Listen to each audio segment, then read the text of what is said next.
Boa tarde a todos e todas. Cumprimento o ministro Sebastião Reis, que hoje nos dá a honra da sua presença, desembargador federal Davi Dantas, que é o vice-diretor da nossa escola, o doutor Fabrício Reale Zia, esse nome mesmo? Zia, que é juiz criminal do Tribunal de Justiça do Estado de São Paulo, a doutora Flávia Sayane, que é mestre em Sociologia pela USP, pesquisadora social. Cumprimento os eminentes embargadores aqui presentes, Terezinha Caserta e Marcelo Vieira, que acho que dão a saidinha, mas volta. Advogados, advogadas, nossos servidores e servidoras, juízes e juízas, e todos aqueles e aquelas que nos assistem. Hoje, a escola se sente bastante prestigiada e, consequentemente, o nosso tribunal também, com a presença do ministro Sebastião Reis, que vai nos brindar aqui com uma palestra que intitulou de Olhares sobre a Grade, Dignidade Humana e a Urgência da Inclusão no Sistema Carcerário. Um tema extremamente importante, extremamente atual, e que, por certo, vai nos prender de agora em diante, até o final, até a última palavra do ministro, e também depois dos nossos outros palestrantes. Eu agradeço, dou as boas-vindas ao ministro, a todos os palestrantes e às palestrantes, e passo a palavra ao doutor Davi Dantas, que é o nosso vice-diretor e coordenador desse evento. Muito obrigado e novamente saúdo a todos e todas aqui. Realmente é um momento muito especial e eu gostaria de, então, fazer um agradecimento muito especial ao ministro Sebastião Reis, que há mais de um ano, né, nós estamos tentando alinhavar as datas de maneira a poder tê-lo aqui, né? Sem dúvida nenhuma é um juiz, né, que se entregou a um trabalho de encarar a atividade jurisdicional de uma forma, uma perspectiva de inclusão e de uma forma de levar que não se acentue por ação do próprio Estado o já sofrimento imanente, né, sobretudo os desfavorecidos, aqueles que dentro do sistema são os excluídos. Então, se há um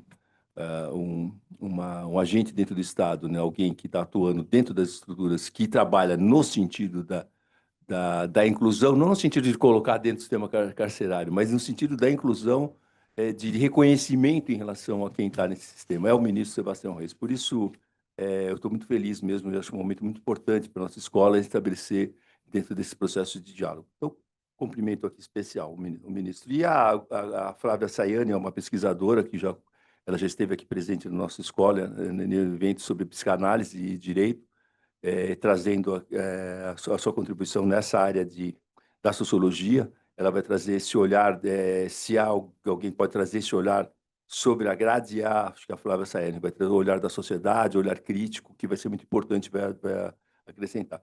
E o juiz criminal do Tribunal de Justiça de São Paulo, o Fabrício Realizia, é um estudioso, ele tem livro publicado, inclusive ele foi finalista do disputado Prêmio Jabuti, é isso, né, Fabrício? Um livro exatamente que trabalha sobre o ser humano, a personalidade da pessoa. Então, portanto, é um humanista, é um juiz criminal humanista. Então, com base nisso, eu acho que vai ser um momento muito de aprendizado para todos nós.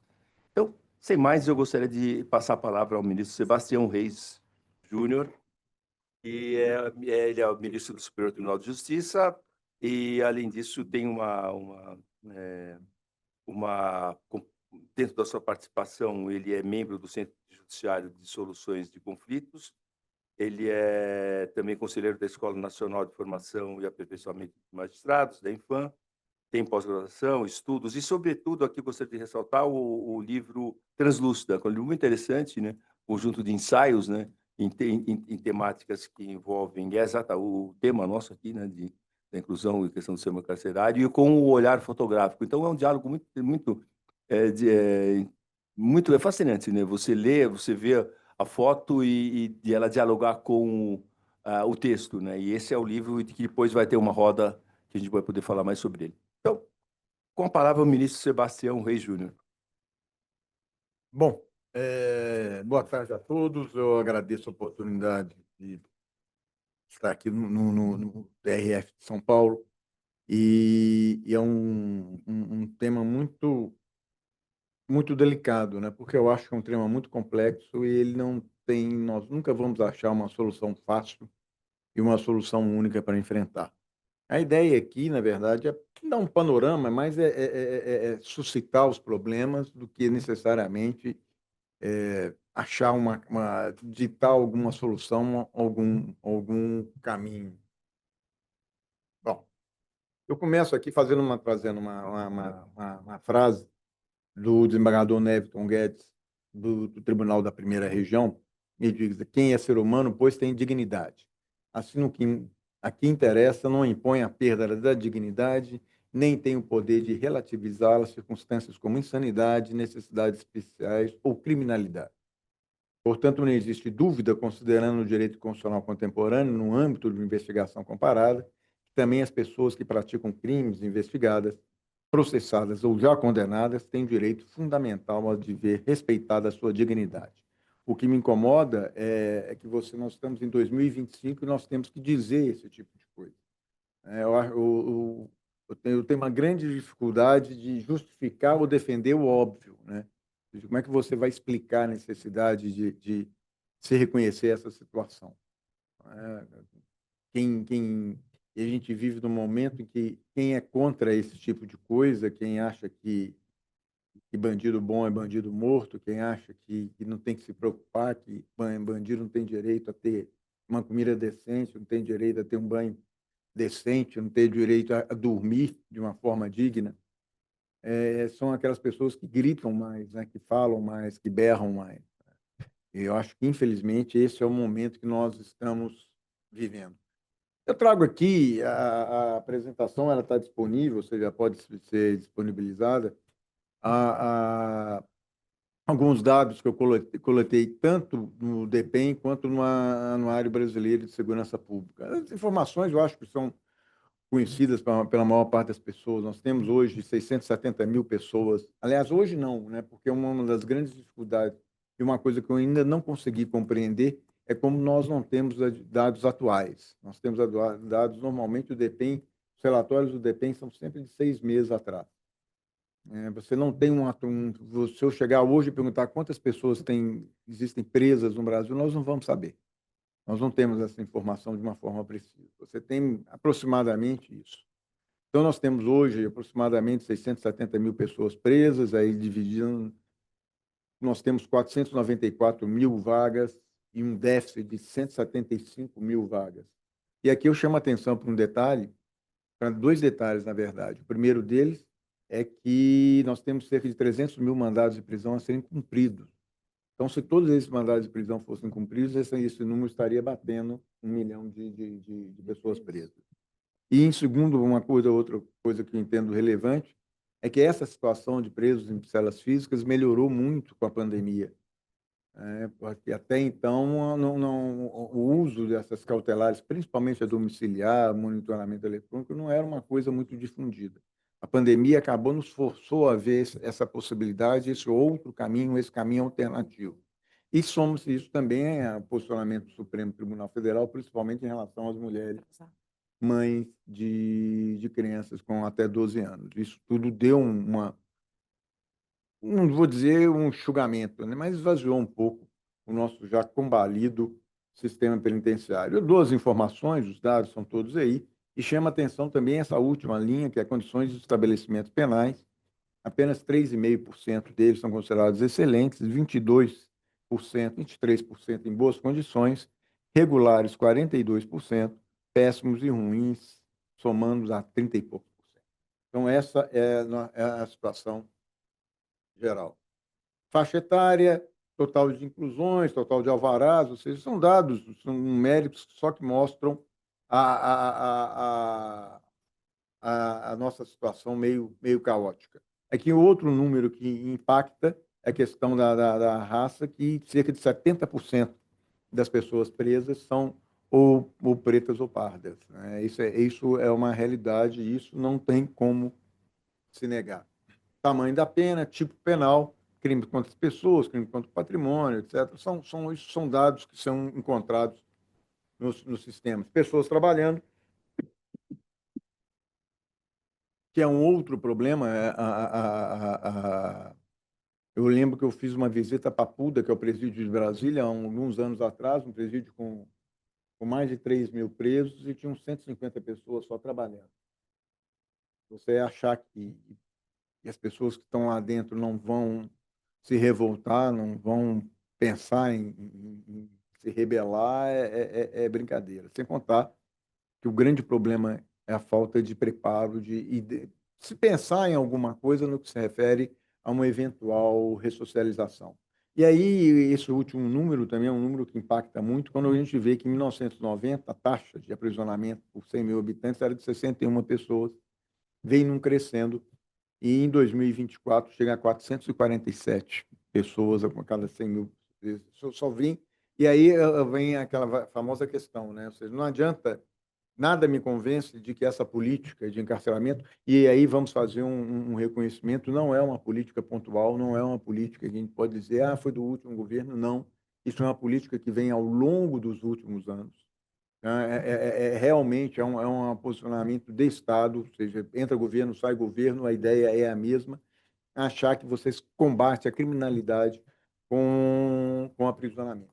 Nós temos aí o aprisionamento não crescendo e a criminalidade não crescendo também. E aí nós vamos nos encontrar com algumas questões. Antes de entrar, eu fiz 2 observações, eu estava ouvindo justamente hoje,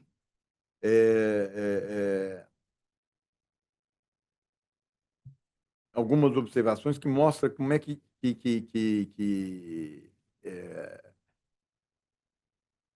40% das pessoas presas hoje no sistema penitenciário são crimes sem violência. E aí você pergunta se essas pessoas não poderiam estar sofrendo algum outro tipo vamos dizer assim, de restrição, né?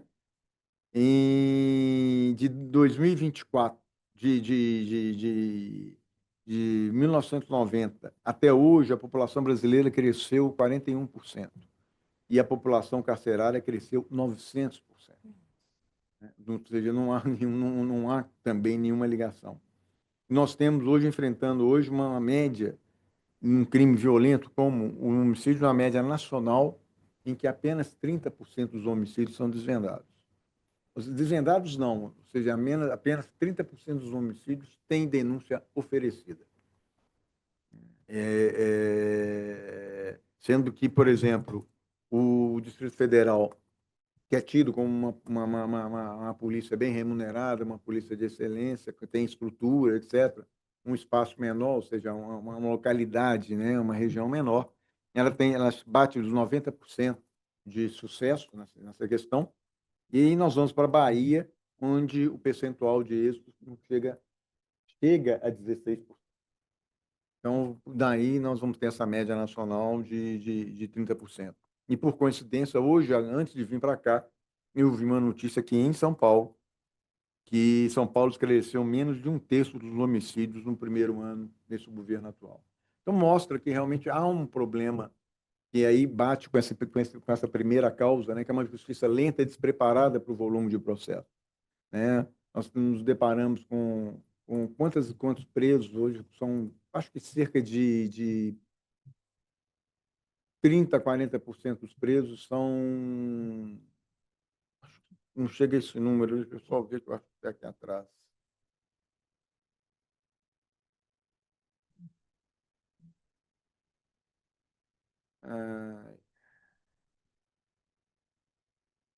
Cadê? Agis procurados. 27% dos presos hoje são presos provisórios. E eu acho que, por exemplo, a gente fala que lá no tribunal que a gente tem uma vantagem, que a gente tem uma visão nacional, né? Não é uma visão restrita. Acho que o doutor Fabrício convive muito com a realidade de São Paulo, e a gente convive a realidade nacional. E a gente percebe que inúmeras questões que travam um bom andamento do processo, o andar célere do processo, é justamente a questão da justiça, de uma justiça pesada, de uma justiça lenta. Então, você tem situações em que você fica esperando um ano e meio no exame criminológico. Você espera um ano e meio uma perícia. Você espera um ano a digitalização do processo. Enquanto isso, a pessoa assim, continua presa. Então, são situações que que não tem. A questão do processo do Tribunal do Júri é uma questão seríssima. Não é raro o Superior Tribunal de Justiça conceder liminares, no sentido de conceder a ordem de habeas corpus, de substituir a prisão por medidas cautelares por excesso de prazo. Ou seja, justamente aqueles casos que exigem uma maior eficiência do Estado, são aqueles casos em que o Estado se mostra mais pesado, mais demorado. Que é um dos casos, é o caso do júri. Ou seja, em que nós já trabalhamos com essa baixa efetividade e ainda temos como problema a demora excessiva. Então, nós nos deparamos no Superior Tribunal de Justiça diariamente com processos em que o preso está há 6, 7 anos sem julgamento. Em alguns casos, são 6, 7 anos sem pronúncia, sem sentença de pronúncia, o que nos obriga necessariamente a reconhecer o excesso de prazo e substituir a prisão por cautelares, em situações, às vezes, situações muito fortes, muito pesadas. Então, eu acho que um dos problemas que nós temos é uma justiça lenta, despreparada. Nós não podemos nos iludir com a justiça dos grandes centros, que ainda tem uma estrutura. Nós temos que pensar no Brasil como um todo, né? Então, nós vamos ver aí não faz muito tempo, eu lembro que eu concedi uma liminar num processo da Bahia, véspera de carnaval, e era de uma liderança indígena, estava para viajar para uma visita ao Vaticano, e o próprio Ministério Público tinha interesse no cumprimento daquela liminar. E me falou, olha, me ligaram, devia ser umas 4h30, 5 horas da tarde, uma sexta-feira, véspera de carnaval, falando, olha, a liminar não foi cumprida ainda. E eu entrei em contato com o Tribunal de Justiça da Bahia, e a informação que eu tive era o seguinte, eu falei assim, olha, o juiz responsável pela comarca, ele acumula 2 comarcas, mas não são 2 varas, são 2 comarcas. Uma delas, que distam 100 quilômetros, cento e poucos quilômetros uma da outra. E ele fica na parte da manhã em uma, na parte da tarde em outra. E o que aconteceu é que, quando a ordem chegou, ele já tinha se deslocado para outra comarca. Então, essas são coisas assim que acontecem no nosso dia a dia. Então, mostra que a justiça, efetivamente, ela não está ainda, por mais que ela esteja se modernizando, ela ainda não consegue acompanhar esse volume alucinante de processos que bate as portas todo dia. Nós temos uma polícia despreparada, né? A falta de estrutura material e humana adequada. E aí nós vamos nos deparar com uma coisa que muito me preocupa, a questão desses crimes modernos, né? Os crimes, os cybercrimes, que, ou seja, tem uma complexidade e tal. E eu tenho medo não só do problema da a própria legislação, não, às vezes, né, ela não consegue, não tem a velocidade de acompanhar essa situação, como também as estruturas, não só da polícia, como da própria justiça também, em se adequar ao enfrentamento desse tipo novo de criminalidade. Eu acho que são coisas que preocupam. O foco no combate da pequena criminalidade, principalmente no que se refere às drogas. Sem brincadeira, eu acho que cerca de 60% a 70% dos processos que eu julgo todo dia é essa pequena criminalidade. É o tráfico de esquina. Ou seja, nós passamos sessões inteiras, e agora o Supremo está fazendo a mesma coisa, discutindo o problema da competência da Guarda Municipal, discutindo o problema da legitimidade das buscas e apreensões pessoais, residenciais, veiculares. E isso vai atingir uma criminalidade insignificante dentro do. Não faz muito tempo, o próprio Ministério Público Federal propôs que fosse reconhecida a insignificância no tráfico de cigarro. Até uma quantidade, não sei agora se eram 1.000 maços, alguma coisa assim. Porque ela mesma reconheceu, falou assim, olha, dentro do todo isso não é nada, sim, o todo apreendido, mas dentro da quantidade de processos isso é muito. E impede que você realmente invista no combate ao grande tráfico. A gente fica perdendo tempo com esse tráfico pequenininho, aquele tráfico que passa dentro de uma balsa, na beira do rio, ali na região de Foz do Iguaçu. Então, é isso que nós perdemos. Ou seja, a gente fica discutindo todo dia, houve ou não houve justa causa para a pessoa estava numa atitude suspeita ou não estava numa atitude suspeita. E aí você entra em umas discussões. Outro dia eu estava discutindo, a polícia falou que estava na atitude suspeita. Quando você vai, por que ele estava na atitude suspeita? Aí estava empinando papagaio. Aí outro fala assim, por que estava na atitude suspeita? Porque quando ele viu a polícia, ele se sentou. Mas se ele fica em pé e corre, ele está em atitude suspeita. Se ele senta, ele está em atitude suspeita. O que é atitude? E a gente fica perdendo tempo nesse debate, nessa discussão, que tem muita importância, é claro, para a parte que está envolvida. Mas dentro de um todo, ou seja, dentro do combate à criminalidade, isso não é nada. Porque, normalmente, a droga apreendida, primeiro quando o Supremo Tribunal Federal enfrentou isso e firmou uma tese dizendo que essas questões de que a necessidade de uma causa objetiva para justificar essa busca, esse que eu chamo, né, de baculejo, foi feito um levantamento que menos de 1% das ações da polícia tem êxito. Ou seja, conseguem aprender alguma coisa. E quando aprende, assim, 15 gramas disso, 50 pedras de crack, 10 gramas de cocaína, ou seja, não é nada, nada, nada, nada, nada. E aí, mas toda a máquina é movimentada para atender esse tipo de situação. Então, eu acho que um dos outros problemas é justamente isso, ou seja, o foco no combate da pequena criminalidade. Isso não vai afetar em nada, você não vai estar combatendo a criminalidade, pelo contrário, você vai estar, na verdade, fornecendo mão de obra para a grande criminalidade. Porque acho que hoje todo mundo sabe, uma pessoa que entra no presídio, se ela não tem uma ligação direta com uma organização criminosa, ela necessariamente, até para a questão de sobrevivência, ela vai passar a ter. Isso é uma realidade. Resistência à audiência de custódia e a políticas de controle da atividade policial é outra coisa que eu não consigo entender também.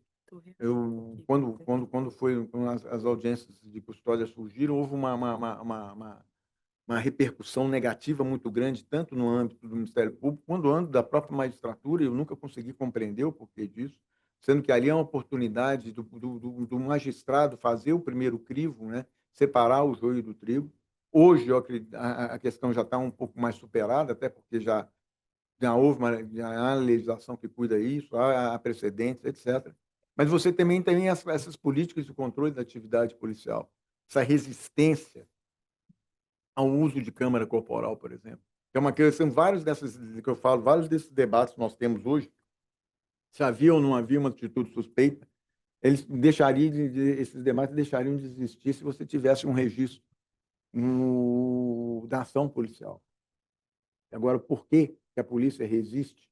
E aí você vê aquelas situações, até mesmo quando o policial está com a câmara corporal, ele desliga e liga depois. Ou seja, todo dia a gente está vendo denúncias contra o abuso policial, que só são possíveis justamente em razão do uso da câmara corporal. Aí você começa a chegar à conclusão que já é compreensível essa resistência toda.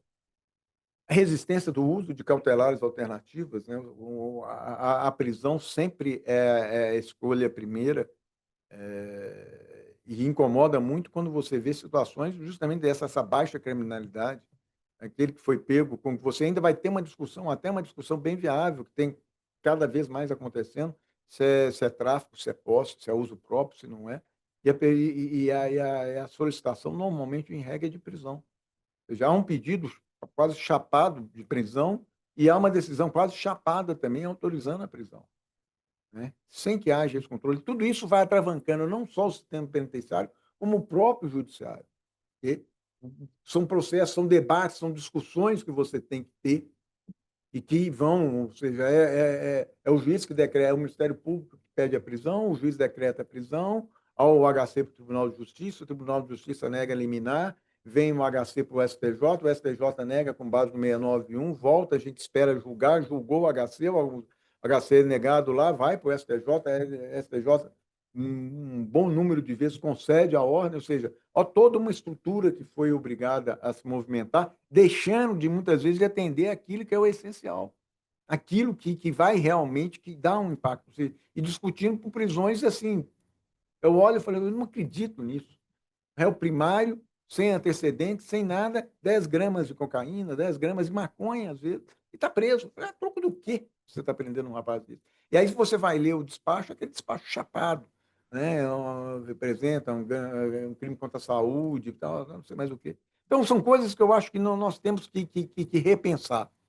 Eles sempre me perguntam o que eu acho de uma eventual, ou quais seriam umas soluções. Eu acho que passa tudo necessariamente para uma mudança de mentalidade. E uma mudança de mentalidade não só é do juiz, é do advogado, é do próprio Ministério Público, é da polícia, ou seja, todos nós temos que repensar qual o caminho que nós devemos seguir, como nós devemos caminhar. A ausência de políticas públicas de prevenção e ressocialização. O último grande pacote foi o pacote anticrime, né, de 2019. Não há um dispositivo sequer que discute ressocialização e prevenção. Como é que você vai tratar, vai falar sobre diminuir a criminalidade se você não cuida da ressocialização, do reingresso dessas pessoas à sociedade? Eu conheci há pouco tempo, fui a Araraquara, eu não sei se quem não foi, eu acho que vale a pena ir. Tem pelo menos foram as informações que eu recebi, tem uma cooperativa de ex-presidiários que fica o primeiro prédio. Você sai do presídio de Araraquara, é o primeiro prédio que você vai ver essa cooperativa de, de, de ex-presidiários. E a informação que eu tive, isso foi o ano passado, que em 4 anos de funcionamento da cooperativa, nenhum preso tinha reincidido. Nenhum preso tinha reincidido. É esse tipo de política que efetivamente vai impactar na criminalidade. Não é simplesmente aquela preocupação em empreender e enclausurar. É isso que nós temos que pensar. Ou seja, nós temos que ter um foco na ressocialização, na prevenção e na ressocialização. A prevenção, eu sei que é uma questão extremamente complexa, porque ela envolve emprego, educação. Sem isso, você não vai conseguir prevenir a criminalidade.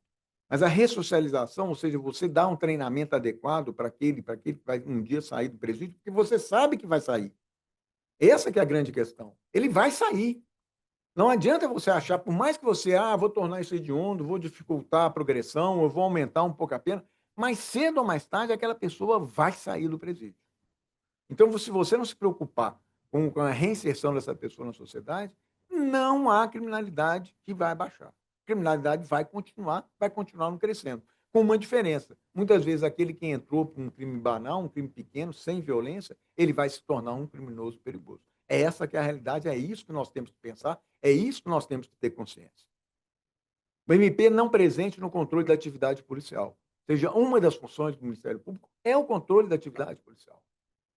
É inimaginável você ter. Eu tenho situações que eu enfrento em que o réu, na audiência de custódia, faz a denúncia. Eu fui torturado, eu apanhei, às vezes ele aparece machucado na audiência de custódia. E nem o Ministério Público e nem o juiz ali presente tomam qualquer atitude. Aquilo que a polícia diz é assumido como verdade absoluta. E aquilo vai chegando até chegar ao tribunal. É o suficiente. A autoridade policial disse isso. Então, pronto, aconteceu, não tem dúvida. Mesmo com todos esses questionamentos, ausência de câmera, ausência de monitoramento, às vezes você depara com depoimentos que são ipsilíteres, idênticos, depoimentos das duas autoridades, dos dois policiais, que em regra são dois, né, que aparecem. Agora, o MP não faz esse tipo de controle. Ele recebe, eu acho que ele vai optar por um caminho mais fácil. Ele recebe aquela prova, adota aquela prova e vai embora, toca a vida. Às vezes, o processo, inclusive processos mais complexos, onde você tem problema de interceptação, uma série de coisas, provas, captação de imagens, de prints de celular, etc. Ou seja, você vê que abusos foram cometidos, que a própria autoridade policial ali no lugar, como o ministro Rogério fala, né? É muito interessante você achar que um cidadão vai estar na sua residência, vai convidar a autoridade policial a entrar para saber se tem droga lá na casa. É achar, não. Aí você vê no depoimento, não, nós somos convidados a entrar. Ele ofereceu a casa. Gente, pelo amor de Deus, achar que isso acontece espontaneamente, quem é? Nós, quem é de nós vai oferecer a autoridade policial para vem cá tomar um cafezinho, ver se tem alguma coisa aqui dentro. Né? Eu acho que são situações que nós temos que ser realistas. Nós não podemos caminhar nisso. E eu acho que um dos grandes problemas hoje é essa omissão do Ministério Público. Nós anulamos todos os dias processos em razão de vício na obtenção de prova. E em todos esses casos, o MP não só endossou aquela prova, como muitas vezes ela, dentro do Superior Tribunal de Justiça, recorre e tenta fazer prevalecer aquele tipo de prova.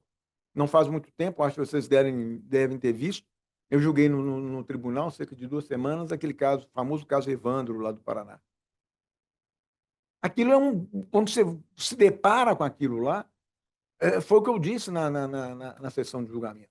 Há uma carta do secretário de Justiça, secretário do Estado do Paraná, aos presos pedindo desculpas pelo que estava acontecendo naquele momento.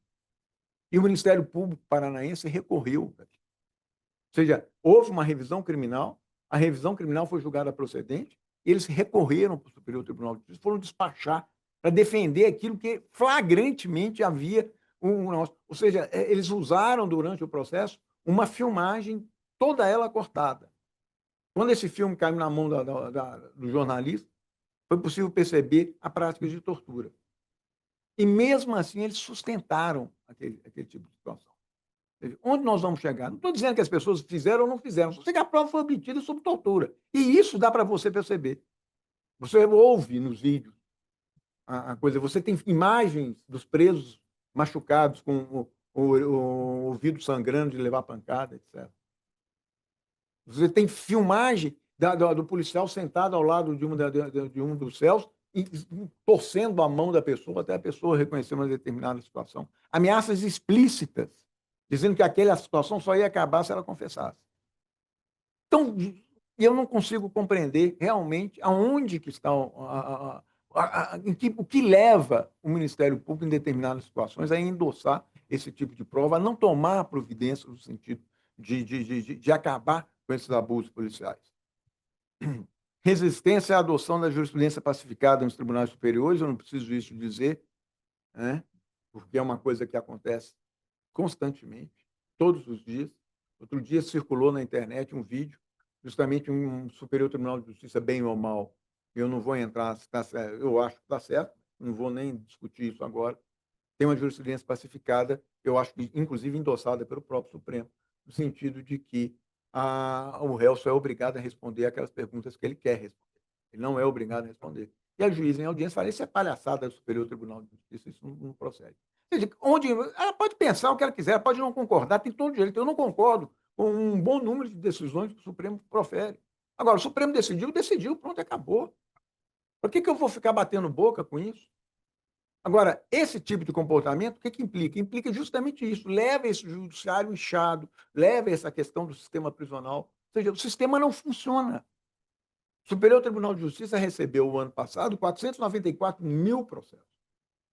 Sendo que desses 494 mil processos, quase 50% foram penais.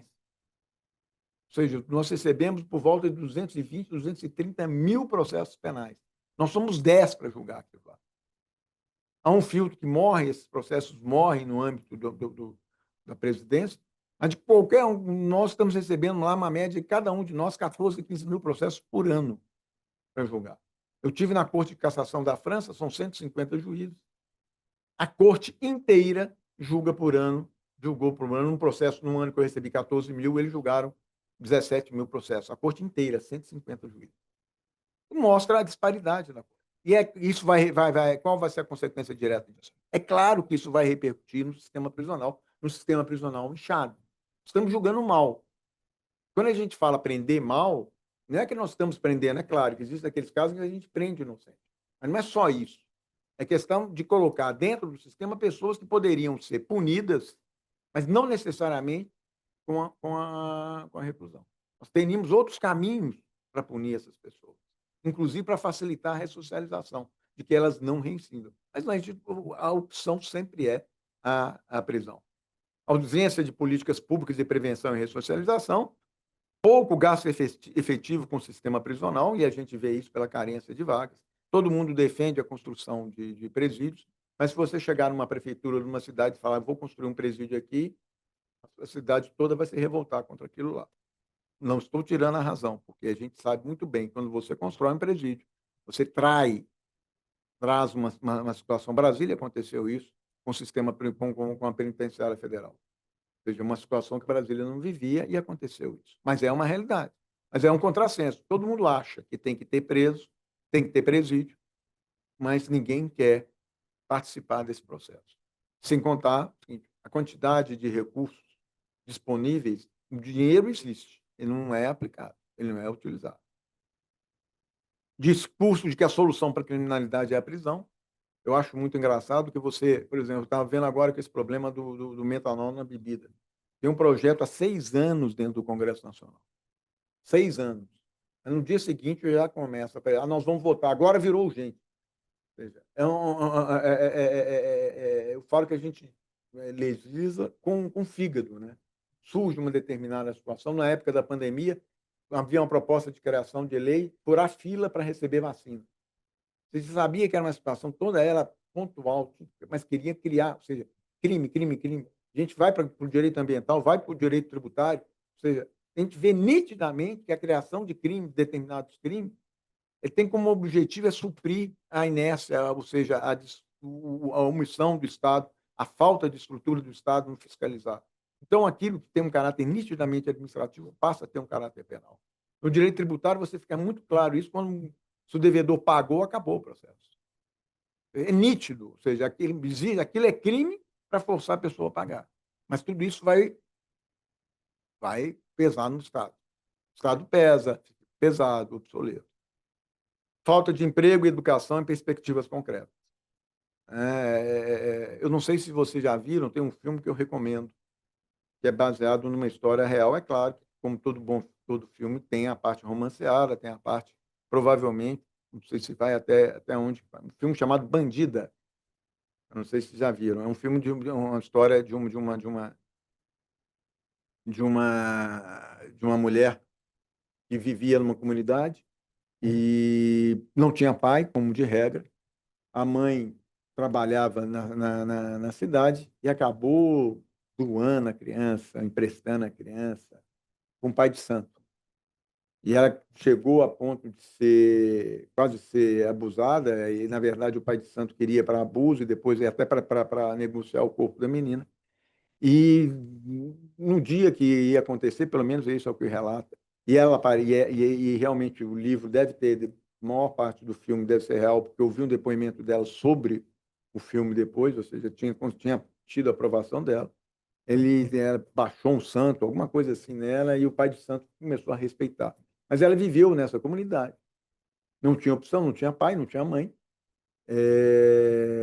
Se apaixonou por um traficante, conviveu com esse traficante foi morto, foi assassinado, e ela assumiu a organização do crime, no lugar do traficante, cometeu diversos crimes, aquele negócio todo, até um dia em que a organização, ou seja, o grupo que ela chefiava, acabou sendo vítima de uma tocaia policial, foi dizimado, aquele negócio todo.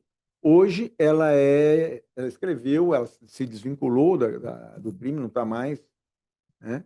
Conseguiu sair desse caminho. Mas mostra, ou seja, o que acontece com provavelmente centenas, se não milhares de pessoas. Você achar uma criança que mora numa comunidade, não tem pai, tem uma mãe que trabalha 20 horas por dia, e essa pessoa, que a referência dela é o chefe da criminalidade que mora ali. Colar de ouro, relógio, roupa de grife, etc. Cheio de mulher, é aquele negócio. Essa pessoa que ganha, se aderir à criminalidade, vai ganhar mais do que a mãe dele ganha trabalhando muito menos, acha que essa pessoa vai resistir à criminalidade. Você encontra aqueles casos em que são coagidos, né? Praticamente coagidos a aderir àquele sistema onde eles estão vivendo. Então, eu acho que se a gente não pensar dessa forma, ou seja, a questão de emprego, educação e perspectivas concretas, as coisas não vão funcionar. Aqui nós falamos da questão da superlotação carcerária, né? E aí cita o exemplo da questão Carandiru, que inclusive fez aniversário agora. Situações em que o Brasil foi condenado em diversas oportunidades pela Corte Interamericana, e nós chegamos ao ponto em que, nessas 4 condenações, há o reconhecimento da Corte na necessidade de considerarmos em dobro o tempo de pena cumprida. Isso pelo Estado, nosso Estado, né? O sistema penitenciário. E aí eu trago essas decisões, Pedrinhas, Instituto Penal Plácido de Sá Carvalho, Complexo Penitenciário de Curado e Unidade Socioeducativa do Espírito Santo. Eu acho que quando a gente fala no Espírito Santo, eu não sei se vocês se lembram ainda, uma discussão grande que teve, que eram os presos que eram recolhidos em container. Agora, você já imagina você ficar no container num sol de 35 graus. O que é aquilo lá? Mas era o sistema que vivia. O CNJ criou, em 2018, o programa Justiça Presente, que passou a ser chamado de Programa Fazendo Justiça. Agora nós estamos com pena justa, né? Que é uma tentativa de alterar, de dar um novo olhar para essa questão do sistema penitenciário. Decisões do STJ, ou seja, o STJ já reconheceu a aplicabilidade dessas instituições da Corte Interamericana de Direitos Humanos. Eu cito aqui os números do processo, tanto no Instituto Penal Plácido de Sá Carvalho, tem 2 decisões, o curado, eventualmente ainda aparecem algumas decisões nesse sentido, com uma recusa de submeter a essas decisões. E aqui eu trago um exemplo, eu tive há pouco tempo, no início do ano, eu tive em Hong Kong e fui conhecer um antigo presídio de Hong Kong, e aí eu tirei umas fotografias e esse texto que estava escrito, justamente que vem com aquela questão da reabilitação. Educação, treinamento vocacional, reabilitação de drogas, trabalho produtivo remunerado e casos de recuperação para reintegração são programas de reabilitação aprimorados que vêm remodelando as práticas penais desde a década de 80. Em 1984, a Bauminha House, localizada nesse local, se tornou a primeira casa de recuperação a apoiar a reinserção de mulheres infratoras na sociedade. Um emblema do serviço com o lema We Care podia ser encontrado em todo o hall antes da restauração arquitetônica. Ele significava uma fé na capacidade de reabilitação da prisão com base em cuidado e supervisão. Essencialmente, a força de vontade dos presos e o senso de que a vida está indo em uma direção positiva são críticos para a autorrenovação. No entanto, se a estigmatização prevalece, como o sistema promove a motivação para alcançar algo positivo? Isso está escrito na... E a gente mostra, ou seja, em que pese todo esse debate, essa discussão, então. Essa notícia é de agora. A Ordem dos Advogados do Brasil, seccional Tocantins, ingressou com ação civil pública denunciando o estado de coisas inconstitucional nos presídios do Estado e o relato por parte do município de Palmas. O relatório de sustentação, resultado de inspeções realizadas entre junho e julho desse ano, 2025, escancaram um cenário de degradação humana e falência estrutural que coloca em xeque a legalidade da execução penal no Tocantins. Isso aqui são cenas, são fotografias da situação que foi encontrada. Gente, alguém se recuperar, se ressocializar num ambiente desse é difícil. Papuda. A área de idosos da Papuda é a mais superlotada e presídio enfrenta problemas com comida estragada. Isso é do Distrito Federal, capital nacional, capital federal. Ou seja, se em Brasília nós estamos nos deparando com essa situação, um dos presídios, vamos dizer assim, mais tradicionais que tem, imagina no resto do Brasil. Aí vem o outro lado, a Secretaria de Administração do DF afirma em nota que reconhece a situação e vem adotando medidas para enfrentá-la. Condições são descritas em relatórios de defensorias públicas do Mecanismo Nacional de Combate e Prevenção à Tortura. Essa notícia é de agora, setembro de 2025. Não estou falando de situações de 3, 4, 5 anos atrás. Estou falando de situações de 2025. Tocantins, Papuda. A fotografia, ó, Marcela.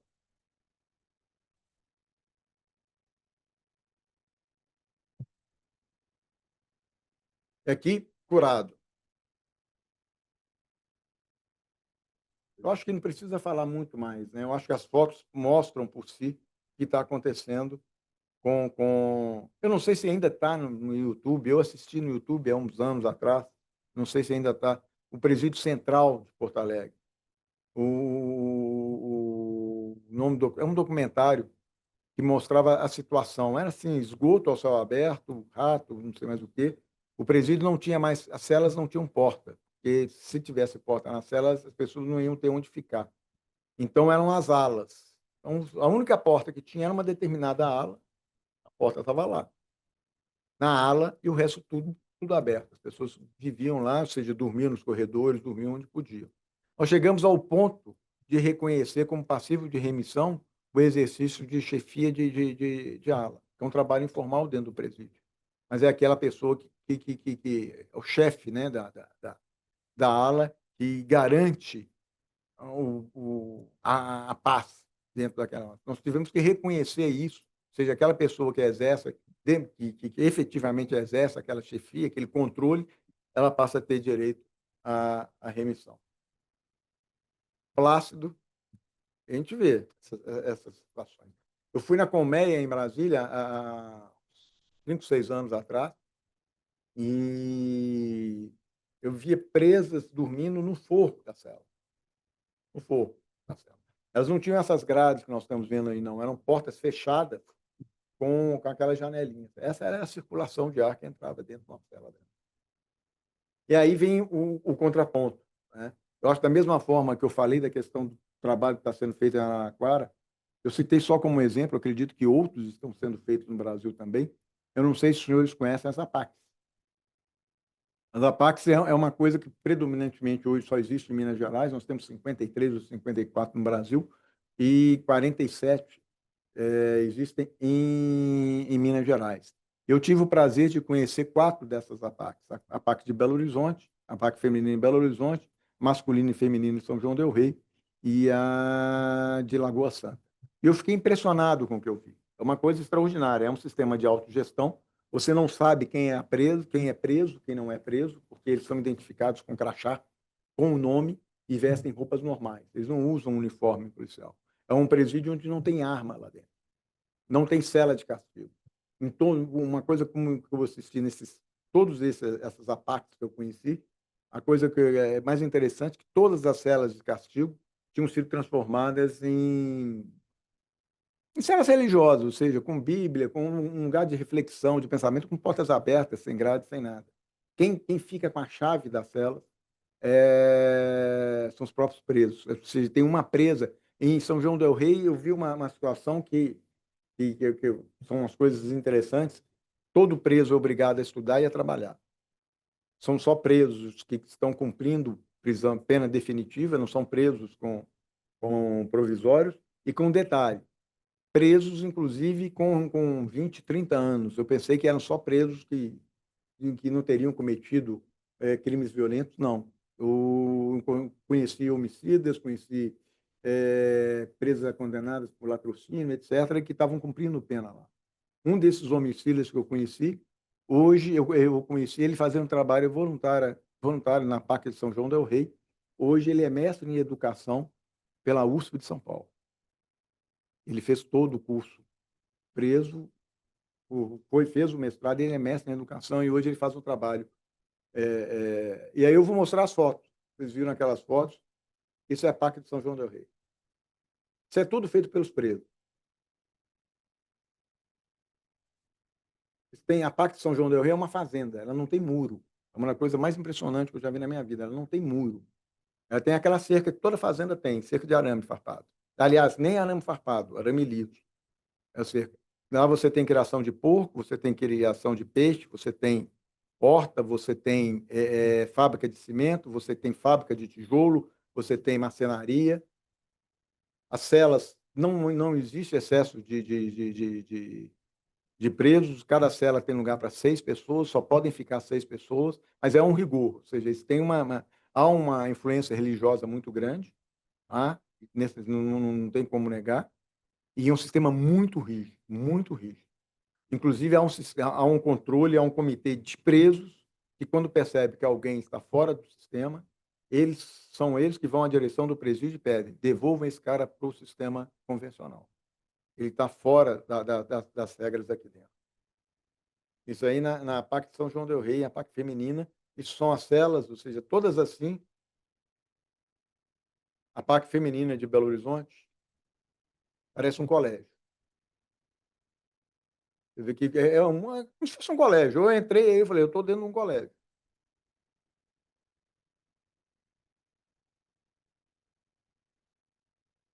Senão você vê que quem está de uniforme são as funcionárias. As presas estão todas com roupas normais. O engraçado que eu fui fazer nesse dia, eu acabei fazendo uma sessão de fotos com ela. Elas vinham na cela, trocavam de roupa, voltavam com outra roupa para tirar outra foto, não sei mais o que e tal. Mas assim, ou seja, esse é o ambiente.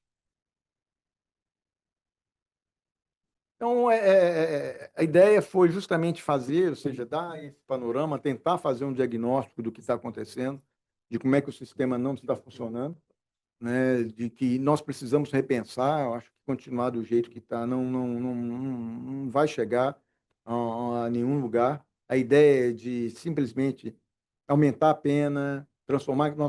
Quantos anos que o feminicídio foi criado, foi taxado como crime hediondo? Repercutiu de alguma forma na criminalidade? Nada.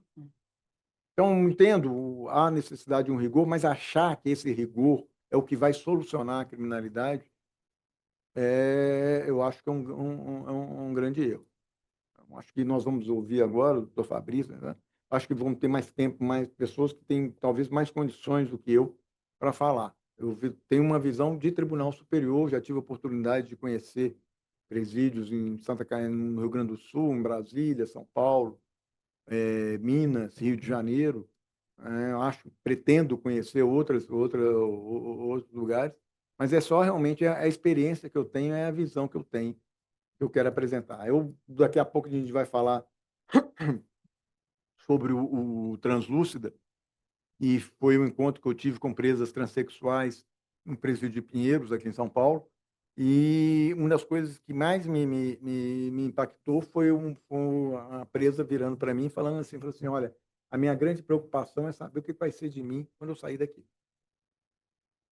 Porque eles já são pessoas que têm o estigma de serem.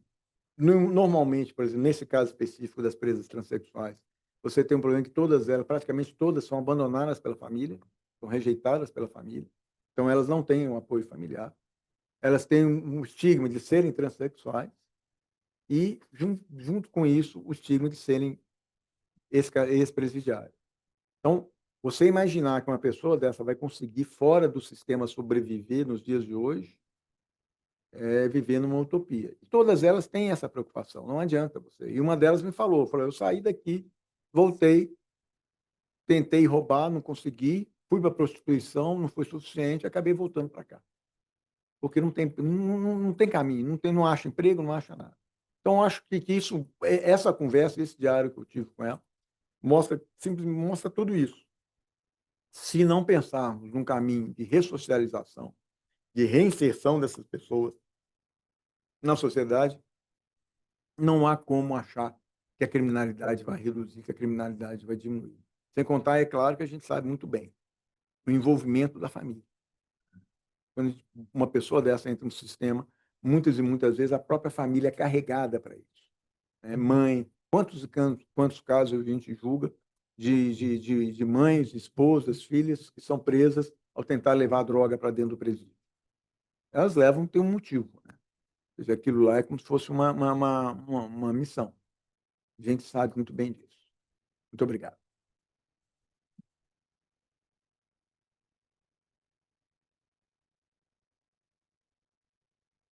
Agradeço aqui mais uma vez a palestra do ministro Sebastião Reis. Eu não tenho certeza que vocês talvez compartilhem. Eu, raras vezes, eu vi palestras, eu na carreira da magistratura, uma sinceridade, uma franqueza, uma capacidade de descrição com sensibilidade tão grande quanto essa que o ministro Sebastião Reis coloca. Por isso que foi um momento muito grande aqui, está sendo um momento histórico até aqui, né, dessa visão. Então, nós vamos ouvir agora aqui o juiz criminal do Tribunal de Justiça de São Paulo, Fabrício Reale Júnior, e eu conheço já o doutor Fabrício há alguns anos, ele é juiz aqui do nosso tribunal, ele ocupa, por umas coincidências de designações, varas na Justiça Criminal e cuidam de casos que acabam tendo grande repercussão em São Paulo. Não sei por quê, o doutor Fabrício daqui a pouco vai explicar por que ocorre isso. Ele tem obras publicadas, tem um livro que foi finalista do Jabuti, que é o livro Arqueologia da Personalidade.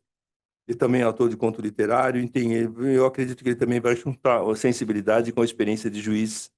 Doutor Fabrício Realizia.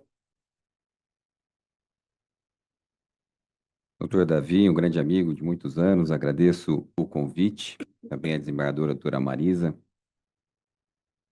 e também em nome do ministro, quem cumprimento todos da mesa, e a professora pesquisadora Flávia. Tá aí. Eu ia pedir para falar depois, porque eu ia fazer um contraponto às palavras do ministro, e eu não sei exatamente qual seria as palavras da pesquisadora, se ia ser um contraponto, ou se ia endossar mais ou menos. Eu acho que eu vou surpreendentemente endossar.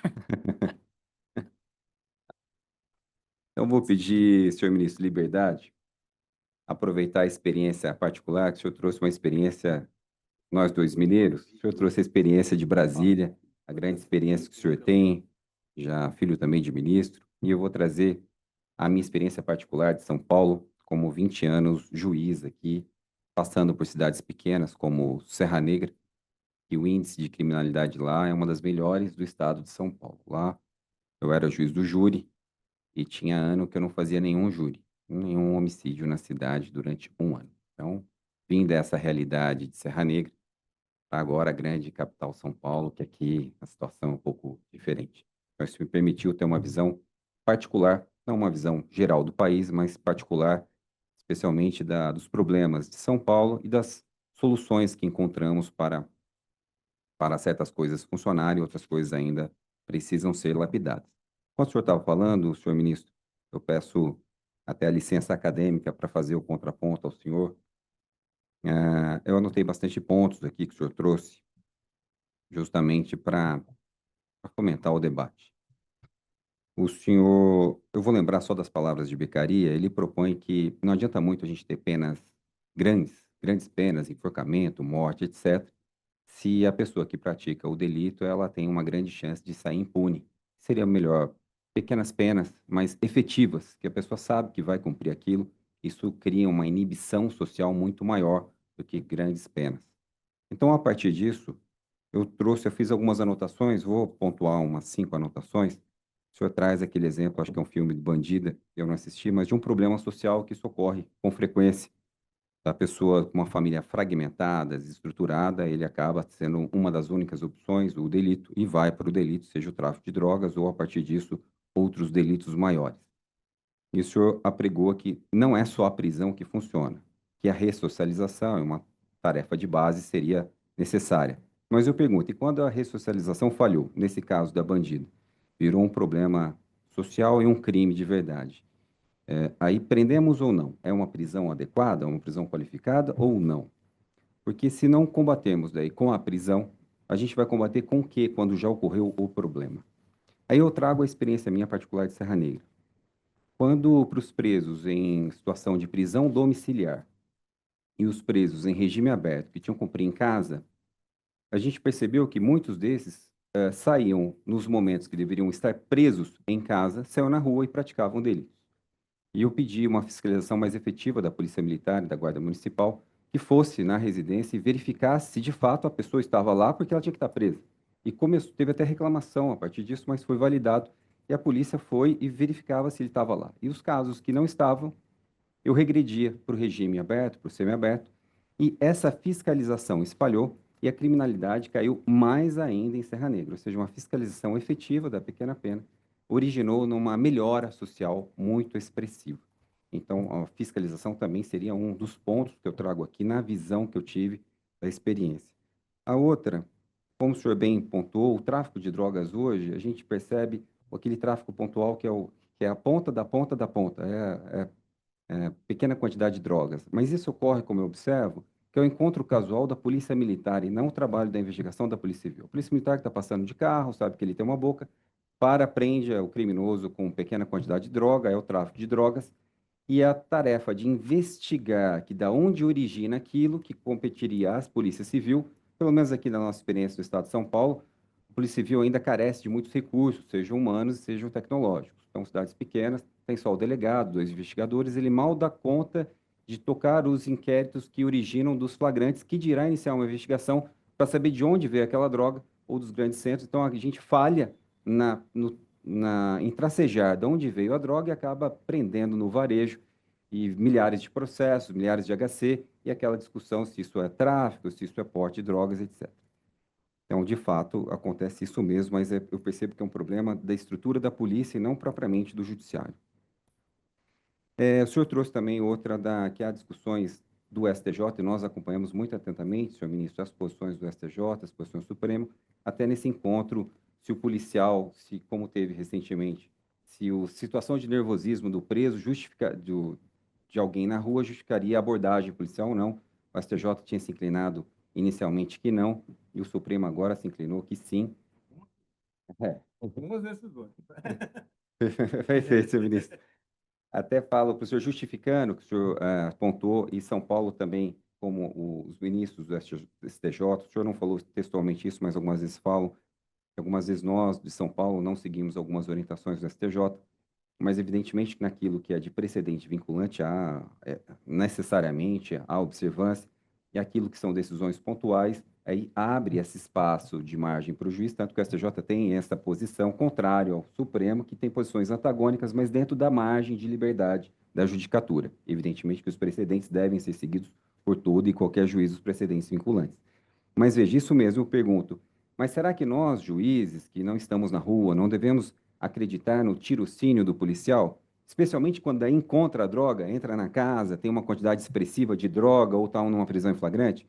Porque, veja, a forma que é trazido dos abusos policiais não me parece ser a regra, embora exista, não é a regra que eu observo isso, pelo menos aqui na nossa experiência em São Paulo, não é que metade dos policiais estão em abuso, estão em busca constante de se prender pessoas que não têm menor vínculo com o crime, né? Não seria algo pontual, típico, daí sim o típico a gente combate e o restante deixa para a própria atividade da atuação policial? Então, são essas as indagações, reflexões, ministro, se o senhor me permite, que eu trouxe para esse debate, sendo juiz criminal, estando agora aqui na vara em São Paulo, tendo passado por varas do interior, essa experiência que eu trago pontual de São Paulo, são essas reflexões que eu trouxe fazendo um contraponto às ponderações de Vossa Excelência. Obrigado, viu? Obrigado.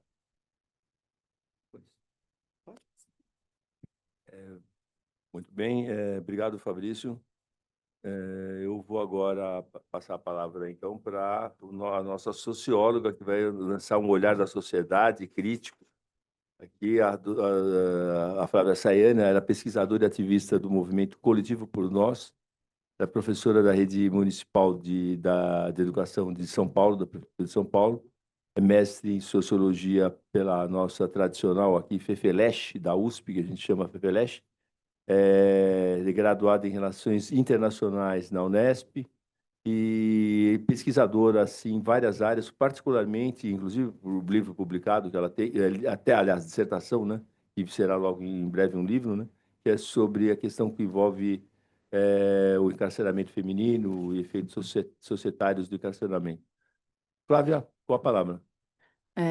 Boa tarde a todas, todos e todes. Eu vou dividir aqui minha fala em 2 momentos, vou tentar ser breve. Eu preparei uma fala que, como eu disse, surpreendentemente, e muito me alegra, que está ao encontro do que disse o ministro, de denúncia desse sistema prisional, que, assim, acho que é chover no molhado dizer que não recupera ninguém, e algumas reações às falas.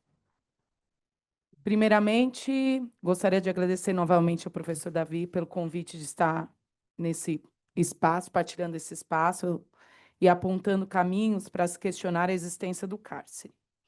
Antes de iniciar minhas colocações, vou dizer o lugar que eu falo. Sou uma pesquisadora abolicionista penal e militante em um coletivo fundado por 2 mulheres negras sobreviventes do cárcere, as irmãs Meire Gelo e a Abate Agelo.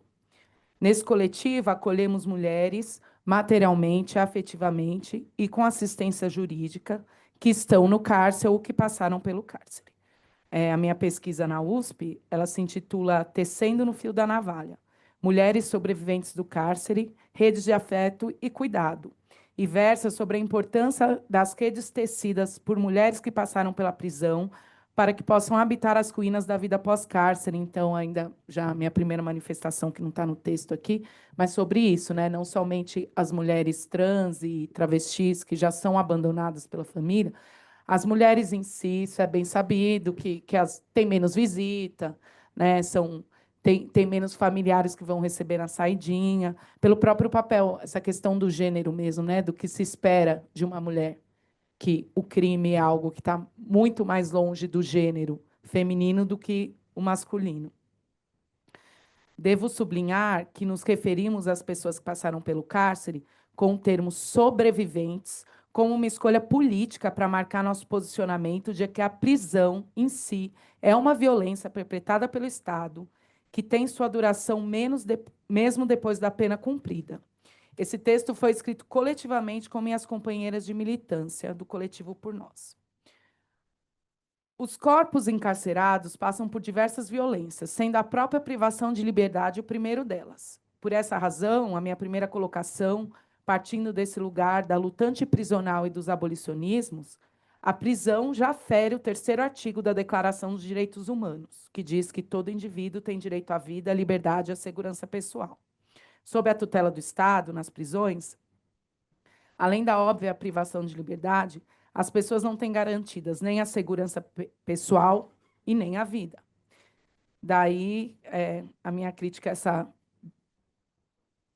esse nome dúbio da mesa de inclusão, né? Porque pode, quando deveríamos estar falando sobre desencarcerar as pessoas. Recordo-me da ocasião de uma ação de acolhimento do Coletivo Por Nós, em um dia de retorno da saidinha, em que 3 senhoras, missionárias de uma igreja pentecostal, nos disseram: ninguém nasceu para viver nas grades, nem passarinho, quanto mais ser humano. O clichê de que a prisão não ressocializa é confirmado pelo ponto de vista de que ela só chega em lugares em que o Estado não chegou antes, com educação, saúde e cultura. Não é possível ressocializar quem sequer foi socializado. Entendem os movimentos antiprisionais.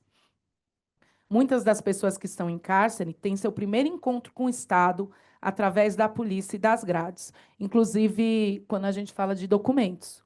A gente tem um caso que a gente acompanhou de uma mulher filha da Cracolândia, ou seja, uma mulher que já nasceu na Cracolândia, que não tem documento de identidade, mas tem número de matrícula.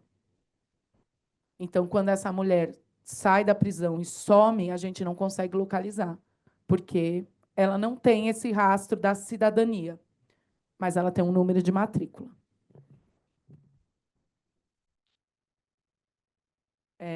Entendemos, portanto, a existência das prisões a partir do que diz Foucault: o fracasso das prisões é o seu sucesso.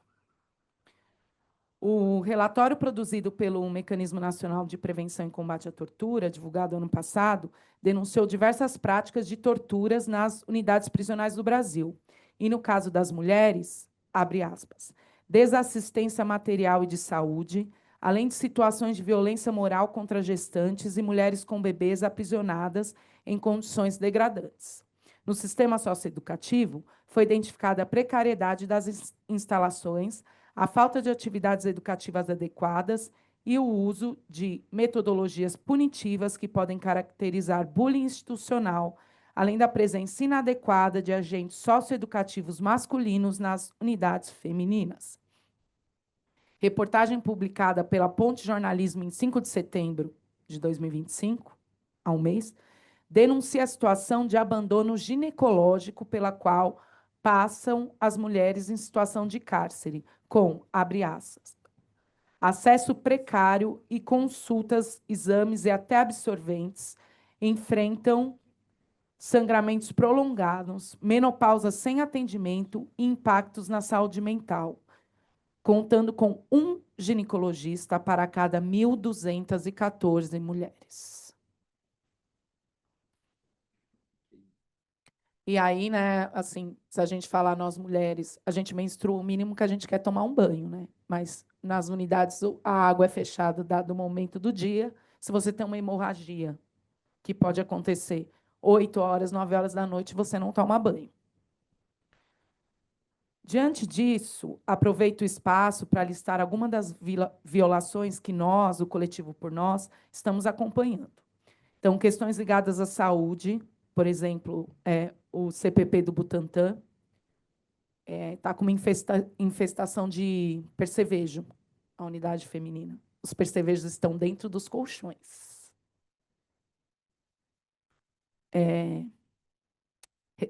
Tem questões em relação à alimentação, comida muito ruim, e não são as meninas que cozinham, mas a questão é que não tem nem condimento para elas cozinharem. A cozinha é cheia de rato.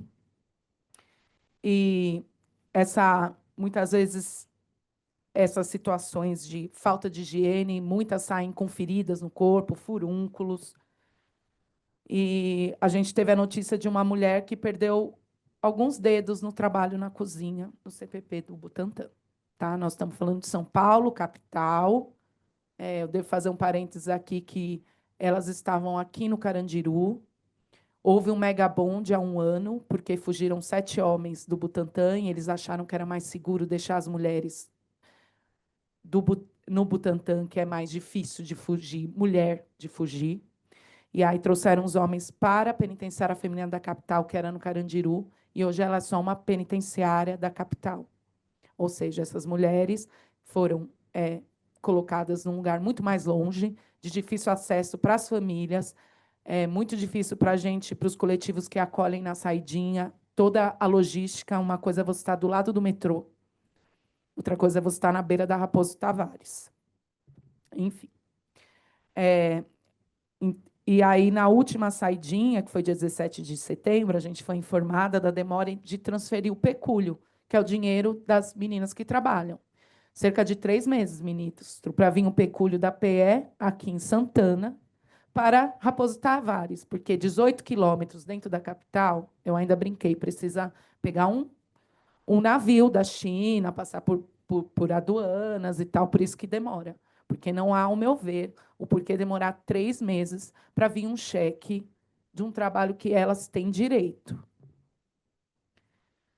Então, é o que eu digo, é incompreensível que, com tantos avanços tecnológicos, demore-se quase 3 meses para que um dinheiro seja transferido a 18 quilômetros de distância, sendo que o dinheiro, todo mundo sabe que não é físico, né?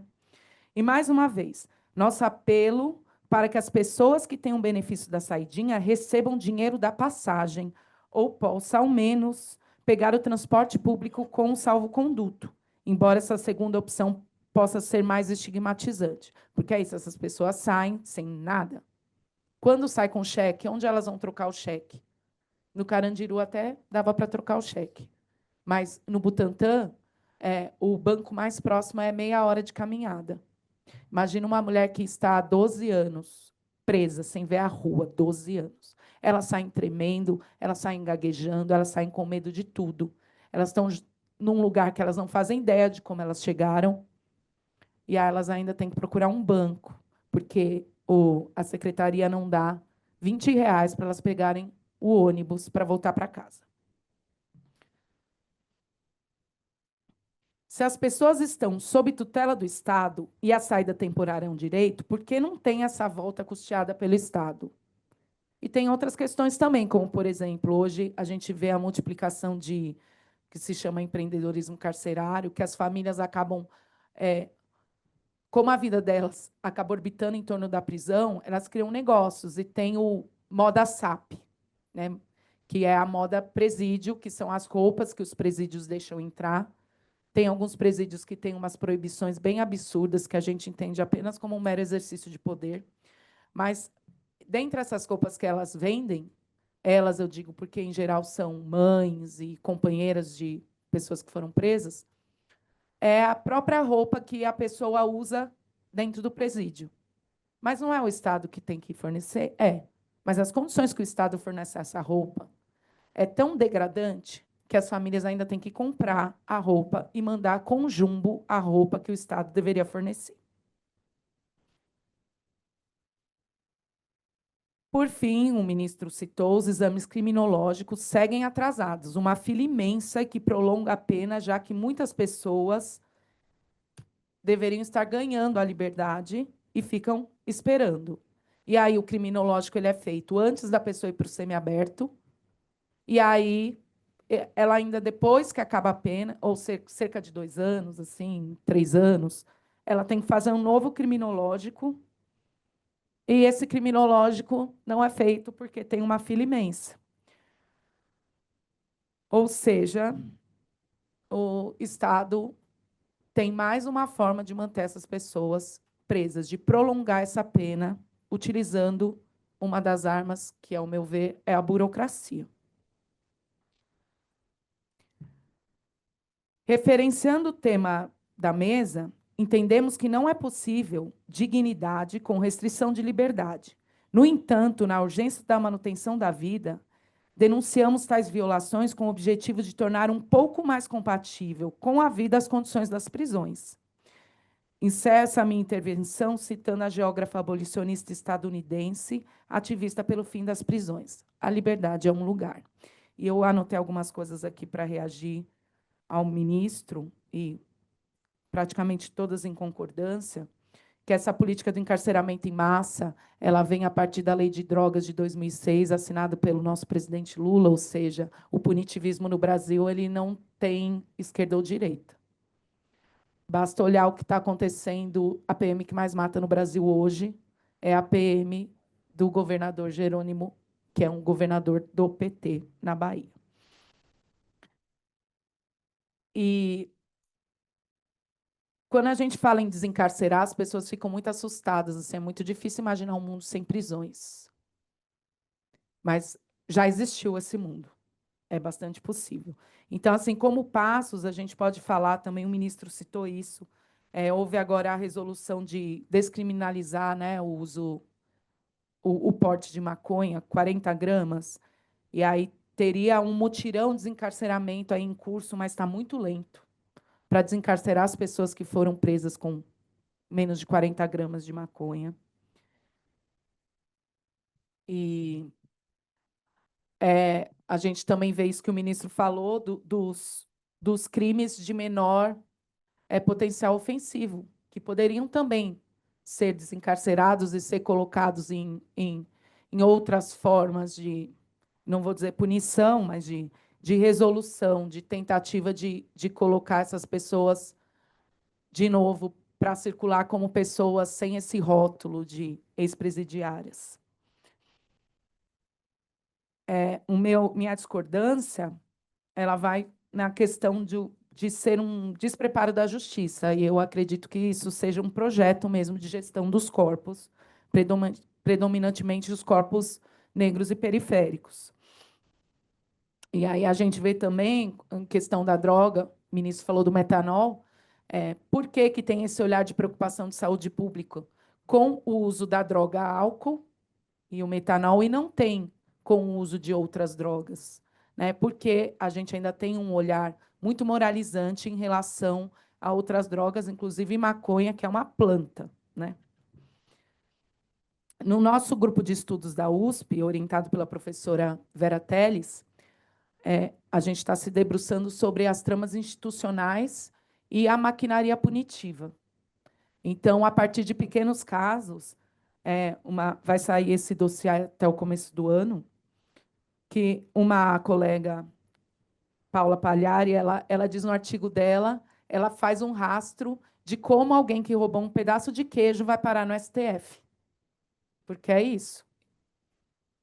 Esses pequenos ilegalismos, esses pequenos crimes que vão parar no STF, muitas vezes a pessoa é presa, ela fica presa 5 dias, e aí o juiz entende que isso prova que ela é pobre, porque ela não tem R$400, sei lá, R$500, R$1.000 para pagar de fiança. Então, ela ficou presa 5 dias, provou que ela é pobre mesmo e solta. Outra questão é a questão da atitude suspeita, que no Brasil não tem atitude suspeita, tem cor de pele e local suspeito. Como diz o rapper Emicida, existe a pele alva e a pele alvo. Então, a gente também entende essa questão, por exemplo, da segurança preditiva, como o uso de câmeras pela cidade, Smart Sampa, ela tem já um olhar diferenciado para certas regiões. E a gente sabe que hoje nós vimos, né, recentemente, a criminalidade acontecendo na Faria Lima. E, como diz o sociólogo Gabriel Feltran, em dado momento o dinheiro ele não é mais sujo. Quando se lava dinheiro nessa grande... Esse dinheiro vem da onde? Vem da droga? Vem vem do combustível, que foi, né, esse rastro que eles fizeram, certo momento chega numa fintech, ele não é mais dinheiro sujo. Então, para que criminalidade que a gente está olhando, né? E, por fim, eu queria falar sobre citar essa questão da violência do Estado. Realmente, por exemplo, a DPF das favelas, que não passou algo importantíssimo, que é a perícia independente. Não faz sentido quando um agente do Estado assassina uma pessoa que a própria polícia vá fazer essa perícia. Precisaria de uma perícia independente, que foi nessa questão das câmeras também. Para finalizar, eu discordo veementemente do juiz Fabrício sobre a ação policial ser algo pontual. Já vemos que não é. Para a gente é bastante clara com esses últimos números da Polícia de São Paulo, não é pontual. Com essa questão, por exemplo, eu só vou deixar a última ilustração, que é daquela pessoa em situação de rua implorando para o policial não fuzilar. E o policial sadicamente o fez. E continua preso somente o policial que tapou a câmera, né? Eu vi essa notícia hoje. Então, essas colocações que eu gostaria de fazer, essas provocações, e agradeço mais uma vez o convite, esse espaço para, basicamente, a gente denunciar o que vê no chão da militância. Obrigada.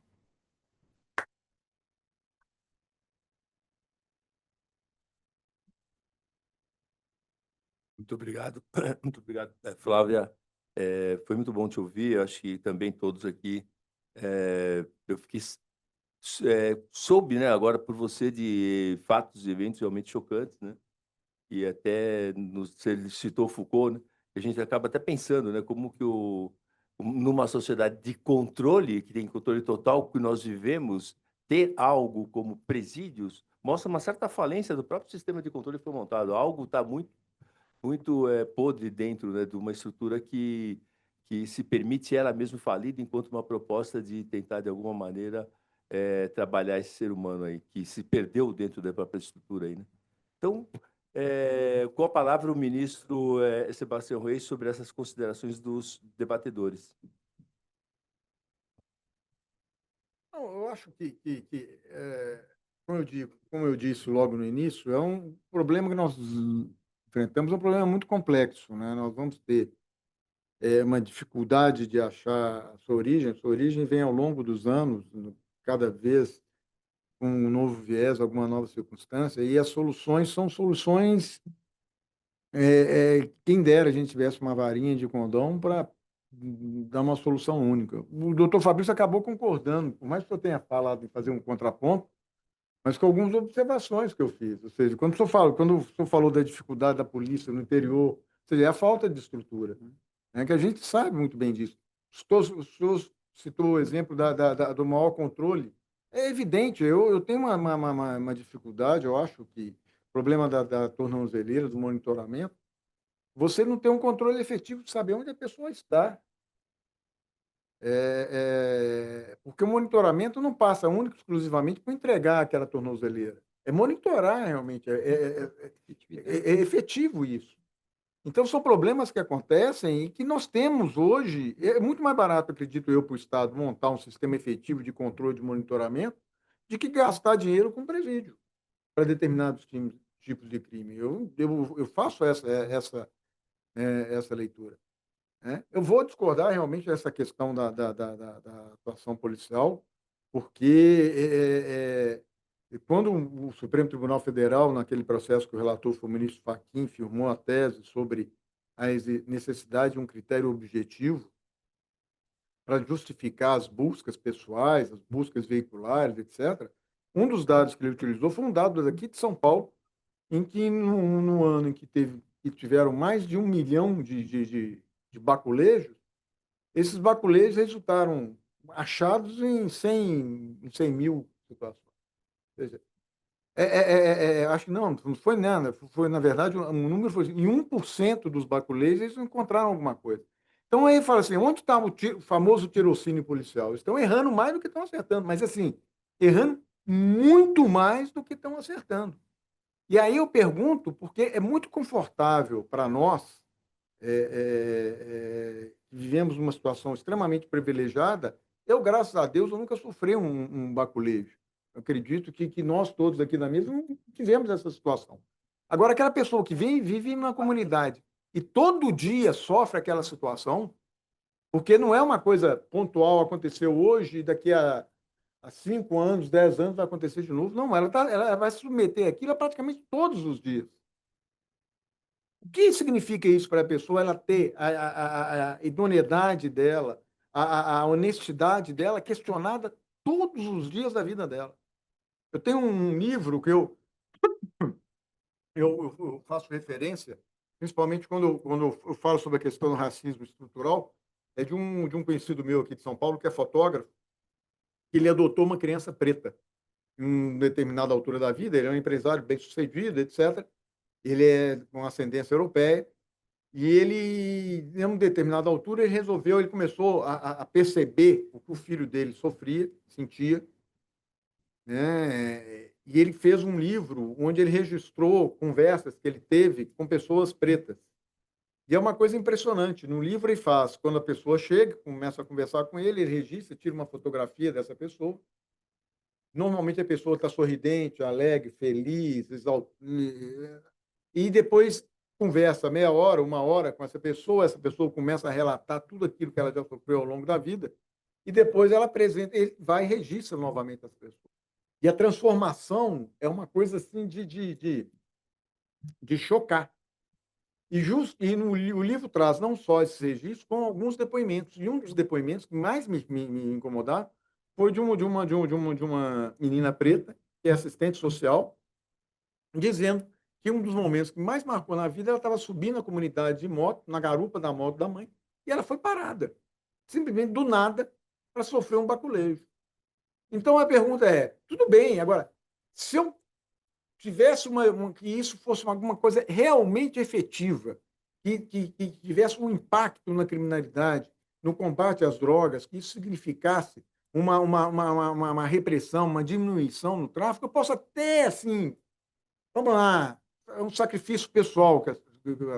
Mas a partir do momento que eu percebo que esse tipo de ação é um nada dentro do contexto, porque nós sabemos muito bem que o que vai combater a criminalidade é isso que foi feito agora há pouco tempo. São as grandes operações, onde você vai pegar o dinheiro, onde você vai identificar os chefes, os líderes, as grandes organizações. Não vai ser pegando aquele menino que faz o trenzinho, que solta o foguete, que leva a droga daqui para lá com 10, 15 gramas, leva para cá, faz o. Não é isso que vai resolver a criminalidade. Então, o problema quando eu falo dessa questão da busca pessoal, tudo, é justamente isso. Ou seja, vamos botar numa balança. Ela é mais produtiva, ela está tendo um resultado realmente positivo de impacto no combate à criminalidade, a ponto de justificar esse desconforto que vai causar para aquelas pessoas que sofrem essa ação, muitas vezes 1, 2, 3, 4, 5, 6, 20 vezes durante a vida. É isso que nós temos que pensar. Eu acho que é colocar isso na balança. Volto a falar, eu não tenho uma solução para esse problema. Eu quero acreditar na boa-fé policial, eu quero acreditar que realmente há um tirocínio. É claro que o policial que está na rua todos os dias, ele vai conhecer determinadas situações, ele vai perceber em determinadas situações que alguma coisa de errado está acontecendo lá. E o fato dele ter um percentual de sucesso nessas abordagens tão pequeno, não quer dizer que o tirocínio dele não se justificasse naquela situação. A gente sabe, ou seja, você está tratando com pessoas que têm subterfúgio.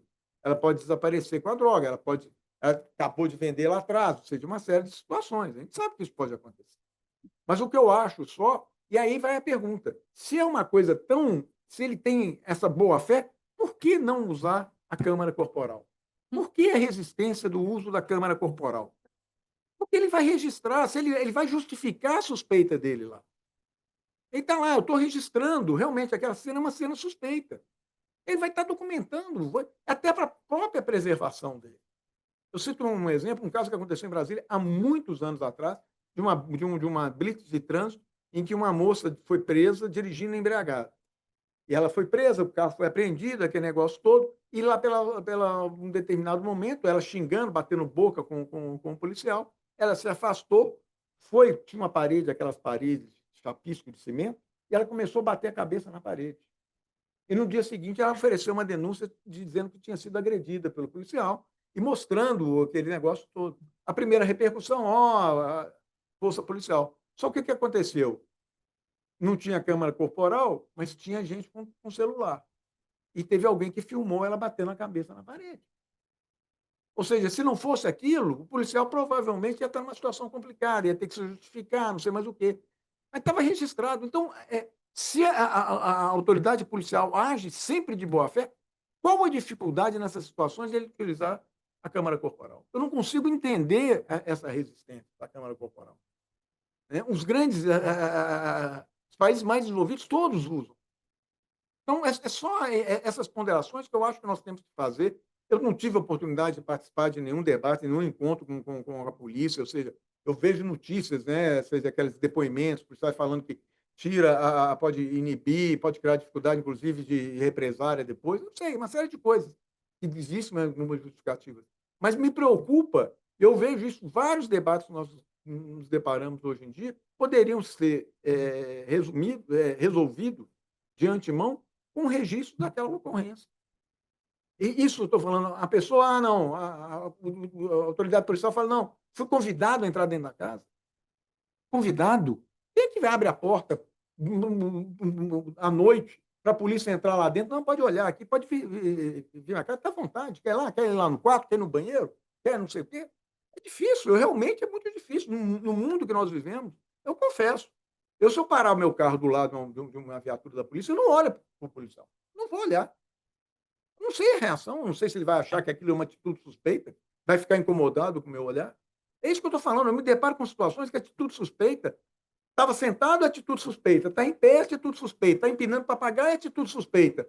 Não sei mais o que, atitude suspeita. Ficou em desconforto, atitude suspeita. Então, tudo é atitude suspeita. Qualquer coisa pode ir. Isso entra no negócio do tirocínio. Então, realmente, eu acho que nós temos que repensar isso. Eu acho, posso estar iludido, posso estar errado, pode ser uma visão equivocada, uma visão de gabinete, de quem está sentado num gabinete. Eu estou falando uma leitura que eu faço. E talvez o melhor caminho fosse realmente a questão da Câmara Corporal. É você tornar isso como regra, o uso da Câmara Corporal. Até porque nós estamos vendo aí que, ultimamente, vários abusos policiais só foram detectados justamente em razão do uso da Câmara Corporal, que mostra como sendo um sistema eficaz até para a própria depuração da corporação policial. É só isso que eu acho. Agora, no fundo, eu acho que nós batemos com uma série de coisas, ou seja, falta de estrutura, falta de investimento. E quando eu falei de ressocialização, o meu problema na ressocialização é o investimento na ressocialização. É aquela pessoa que foi presa durante 10 anos, 12 anos, como a Flávia falou, ela tem alguma perspectiva do dia que ela sair. A gente vê a questão feminina, né? Não sei se já leram aquele livro As Prisioneiras do Drauzio, que é uma história. Eu acho aquele livro um dos livros mais bem escritos que eu já vi na minha vida. Ele conta toda a evolução, ele vai contando, inclusive, a história do Comando Vermelho dentro do presídio, tudo mostrando. E ele citando uma história que ele conta, que foi uma das coisas que mais me incomodou. Era uma mãe que tinha 2 filhos, um casal de filhos. Os 2 estavam cumprindo pena. A filha na cidade onde ela morava e o filho numa cidade a 200, 300 quilômetros. Ela só visitava o filho, ela não visitava. Ela só não visitava. Então, a gente pensa agora, essa pessoa, se você não fizer um investimento na ressocialização dela, qual vai ser a perspectiva que ela vai ter? É só isso, ou seja, não adianta, ela vai sair. Ainda mais essa criminalidade pequena. Ela é presa, sai. Daqui a 1 ano, 2 anos, ela vai sair. Se você não preparar, não der condições, ela vai voltar e vai ser uma criminosa muito pior do que ela era. Ministro, deixa eu só fazer uma observação disso da ressocialização. Desculpa, sei lá, quebrar o protocolo, mas pensando que a saída temporária, ela tem como um dos objetivos a ressocialização. E a partir, as pessoas que foram presas depois da aprovação, que o presidente Lula, infelizmente, só vetou algumas coisas, mas não vetou essa questão do crime hediondo, e tráfico de drogas entra em crime hediondo, né? Então, a maioria das mulheres estão presas por isso, elas não vão ter nem mais o direito da saidinha. Ou seja, a mínima coisa que é uma pessoa, e aos poucos voltando para a sociedade, porque, acreditem, é muito mais traumatizante para elas do que para quem está fora. Se você for olhar o número de pessoas que comete crime na saidinha, é muito baixo. Mas aí esses programas, aí, esse populismo penal, pega um caso e fica batendo nele toda a saidinha, está passando esse mesmo caso para dizer que as pessoas não devem ser colocadas de novo na rua. Então, assim, a saidinha tendo essa restrição, essa questão da socialização vai ficar mais comprometida ainda. Da socialização, né? Como eu disse, a gente não acredita nisso. Mas a pessoa vai ficar 20 anos presa, 10 anos presa e simplesmente vai ser jogada na rua, muitas vezes sem a família, sem ninguém. Porque se não tem visita, não tem carta, essa pessoa vai para onde?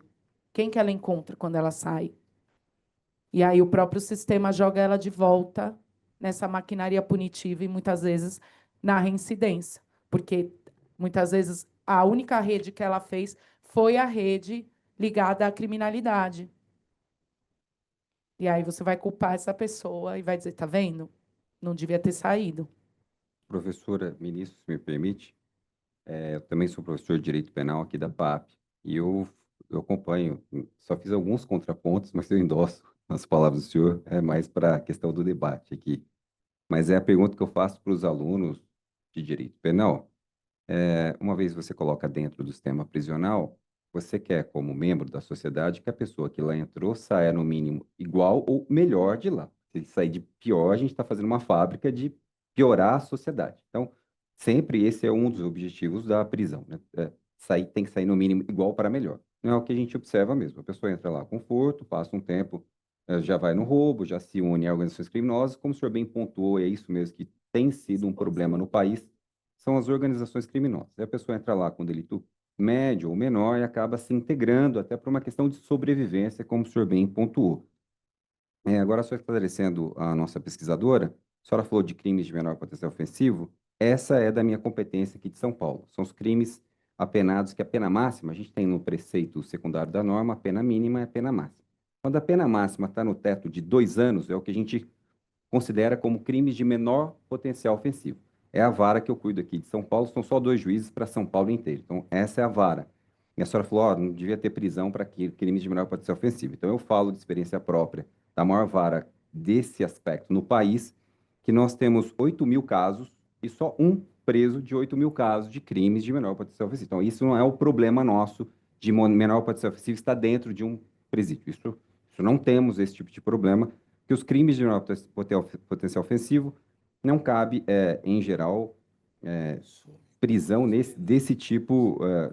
As prisões flagrantes, prisão flagrante não cabe, a prisão preventiva há uma discussão, inclusive, se tem que preencher o requisito do 313.1, mas no nosso caso é uma prisão preventiva, e aí sim, as prisões por condenação, a pessoa de crime de menor potencial ofensivo, ela tem diversas janelas. A primeira janela, se for um crime de ação pública condicionada à representação, ela tem o direito de fazer o acordo com a própria vítima. A segunda janela é a própria transação penal. Então, a pessoa pratica de novo o delito, ela tem direito a uma transação penal. Depois da transação penal, caso ela avance ou já tenha usado a transação penal no espaço de 5 anos, ela tem direito a uma terceira hipótese, que é a suspensão condicional do processo. Ou seja, ela teve a primeira janela, teve a segunda janela, teve a terceira janela, aí sim, vencidas 3 etapas, é a 4ª vez que ela está praticando delito, aí ela vai ser julgada. Eventualmente julgada, vai cumprir a pena, mas geralmente as penas são pequenas, que o teto é 2 anos, e acaba ficando pouco tempo presa por sentença definitiva. Então, existem diversas janelas na legislação penal brasileira nos crimes de menor potencial ofensivo para uma pessoa, de fato, ficar presa quando pratica um delito de menor potencial ofensivo. Não é que, na prática, ninguém é preso só por tráfico de drogas. Sempre vem colado, ainda mais depois do pacote anticrime, sempre vem colado uma formação de quadrilha. Então, a gente vê pessoas, inclusive, que dizem, eu fui presa sozinha, eu traficava sozinha e colaram em mim. Apareceu que eu tenho tráfico, que eu sou formação de quadrilha, porque a gente vê que muitas pessoas têm como uma forma de sobrevivência essa questão da droga. Mas Então, a gente tem, viu? Desculpa, professor, mas aí a gente tem que acreditar na justiça e no juiz que está fazendo o trabalho, né? As pessoas, quando são presas, falam bastante coisas também, muitas mas o vezes problema foi isso teatro da justamente realidade. o que o ministro falou, né? Essa questão do policial. O que é suspeito? Está sentado é suspeito, está em pé é suspeito, tá?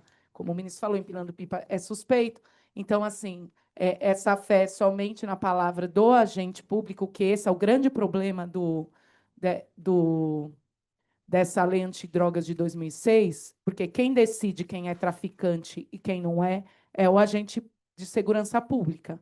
E eu já disse isso aqui nessa mesa, eu tenho certeza, quase que absoluta, que se eu for pega com droga, eu vou ser usuária. Mas a minha amiga, tenho muitos amigos que são pretos e pretas, eles não vão ser presos. Como a minha amiga, ela diz isso, olha, se tem alguém comigo com droga, fumando maconha, alguém branco, eu não fumo, mas eu vou ser presa, vão falar que eu que vendi. Quem disse que não? Então, é exatamente esse ponto. A letra fria da lei, o Carlos Drummond de Andrade tem um poema que diz: os lírios não nascem da lei. Na letra fria é isso. Mas, na prática, eu já vi mulher cega, completamente cega, que estava presa, porque foi ela que atirou. Segundo o policial, ela estava portando a arma e ela ia atirar. Essa mulher é cega.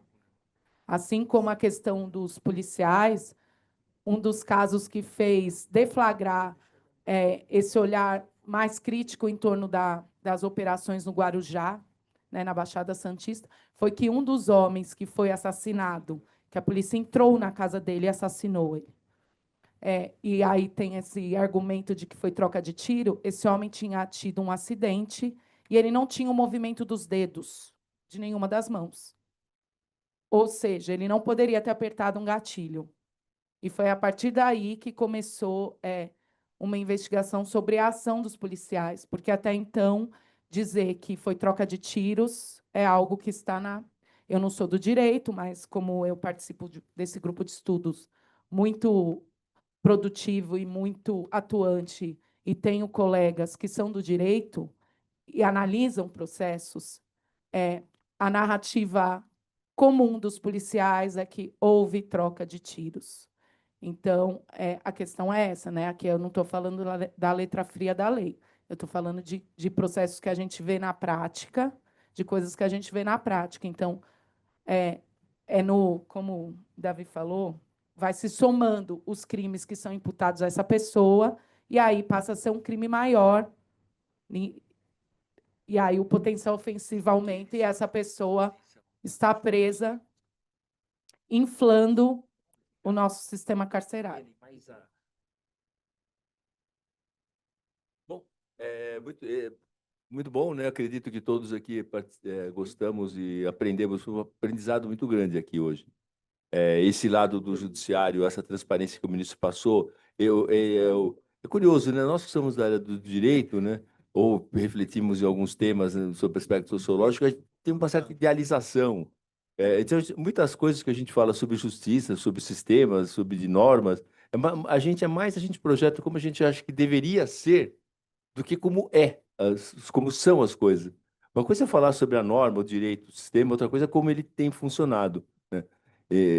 Socialmente. Então, o que eu achei muito assim, um aprendizado para mim aqui nessa mesa hoje foi assim, uma espécie de uma mesa e um seminário meio Nelson Rodrigues, né? Meio a vida como ela é. Então, por isso, eu só tenho a agradecer aqui, né, nessa primeira fase desses nossos trabalhos de hoje, ao ministro, à Flávia, ao Fabrício, né, pela contribuição para esse debate aqui, né, para a gente fazer essa anatomia aqui na nossa realidade, que poderia ser melhor, né, mas vamos continuar na luta. E então nós vamos ter agora uma segunda parte, depois de um café, que estão todos convidados, né, onde haverá uma roda, será alguma coisa mais informal, que não precisa ser aqui, pode ser num outro local aqui, vamos ver aqui, na sala, para mais uma informalidade, onde poderemos trocar impressões de uma forma assim, mais como se fosse uma conversa filosófica num café, sei lá, algo assim, sobre o trabalho translúcida e aquilo que a gente pode replicar a partir desse seminário aqui. Muito obrigado, ministro, e obrigado, Flávia, obrigado, Fabrício, e a diretora da EMAG, que propicia tudo isso. Muito obrigado e até já, então.